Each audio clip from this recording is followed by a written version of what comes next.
जादुई गधा की कहानी। अकबर बीरबल। एक बार बादशाह अकबर अकबर ने बेगम साहिबा के जन्मदिन के अवसर पर उन्हें एक बेशकीमती हार दिया। बादशाह अकबर का उपहार होने के कारण बेगम साहिबा को वह हार अति प्रिय था। उन्होंने उसे बहुत संभाल कर एक संदूक में रखा था। एक दिन श्रृंगार करते समय जब हार निकालने के लिए बेगम साहिबा ने संदूक खोला तो उन्होंने वह नदारद पाया। घबराते हुए वो फौरन अकबर के पास पहुंची और उन्हें अपना बेशकीमती हार खो जाने की जानकारी थी। अकबर ने उन्हें वह हार कक्ष में अच्छी तरह ढूंढने को कहा, लेकिन वह हार नहीं मिला। अब अकबर और बेगम साहिबा को यकीन हो गया कि हो न हो उस शाही हार की चोरी हो गई है। अकबर ने तुरंत बीरबल को बुलवा भेजा और सारी बात बताकर शाही हार खोजने की जिम्मेदारी उसे सौंप दी। बीरबल बीरबल ने बिना देर किए राजमहल के सभी सेवक सेविकाओं को दरबार में हाजिर होने का फरमान जारी करवा दिया। कुछ ही देर में दरबार लग चुका था। अकबर अपनी बेगम साहिबा के साथ शाही तख्त पर विराजमान थे। सभी सेवक सेविकाएं दरबार में हाजिर थे। बस बीरबल नदारद था। सब बीरबल के आने का इंतजार करने लगे, लेकिन 2 घंटे बीत जाने पर भी बीरबल नहीं आया। बीरबल की इस हरकत पर अकबर आगबूला होने लगे। दरबार में बैठने का कोई औचित्य न देख वे बेगम साहिबा के साथ उठकर वहां से जाने लगे। ठीक उसी वक्त बीरबल ने दरबार में प्रवेश किया। उसके साथ एक गधा भी था। विलंब के लिए अकबर से माफी मांगते हुए वह बोला, जहांपनाह, माफ कीजिएगा, इस गधे को खोजने में मुझे समय लग गया। सबकी समझ के परे था कि बीरबल अपने साथ वो गधा दरबार में लेकर क्यों आया है। बीरबल सबकी जिज्ञासा शांत करते हुए बोला, ये कोई साधारण गधा नहीं है, ये एक जादुई गधा है।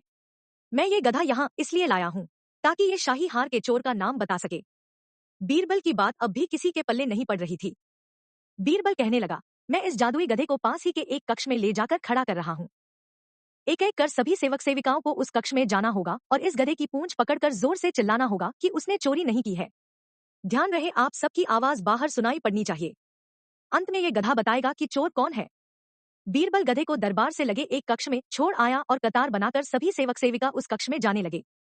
सबके कक्ष में जाने के बाद बाहर जोर से आवाज आती, मैंने चोरी नहीं की है।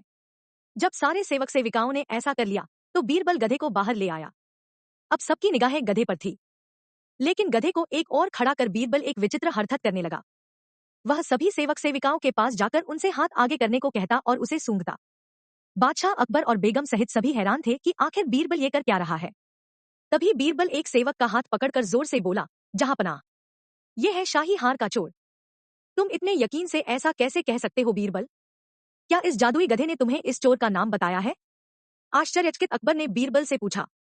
बीरबल बोला, नहीं हुजूर, ये कोई जादुई गधा नहीं है। ये एक साधारण गधा है। मैंने बस इसकी पूंछ पर एक खास किस्म का इत्र लगा दिया था। जब सारे सेवक सेविकाओं ने इसकी पूंछ पकड़ी तो उनके हाथ में उस इत्र की खुशबू आ गई, लेकिन इस चोर ने डर के कारण गधे की पूंछ पकड़ी ही नहीं। वह कक्ष में जाकर बस जोर से चिल्लाकर बाहर आ गया, इसलिए इसके हाथ में उस इत्र की खुशबू नहीं आ पाई। इससे सिद्ध होता है कि यही चोर है। उस चोर को दबिश देकर शाही हार बरामद कर लिया गया और उसे कठोर सजा सुनाई गई।